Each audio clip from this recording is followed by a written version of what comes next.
Hey guys, what is up? In today's video, we're going to show you how to fix Roblox no longer supporting 32-bit devices. Are you looking for a quick guide how to fix Roblox that no longer supports 32-bit? Stay tuned because this video is for you. All right, so the first thing you need to do is to check your Windows version. So open the File Explorer by clicking the folder icon on your taskbar. Locate and right-click this PC or my computer in the left-hand panel. Then select Properties from the context menu. After that, under the System Select section, find the system type entry. It will display your Windows version, either 32-bit or 64-bit. But the most important thing you need to do is upgrade to a 64-bit Windows version. It is 2023. Why are you using 32-bit? Right? It's 64-bit. It's standard.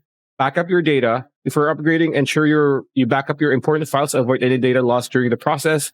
And step 2 is download the 64-bit Windows installation media. This is the Windows website. And yeah, that's pretty much it. That's the video. Hope you liked it. Like, comment, share, subscribe, ring that bell icon. And we'll see you on the next one.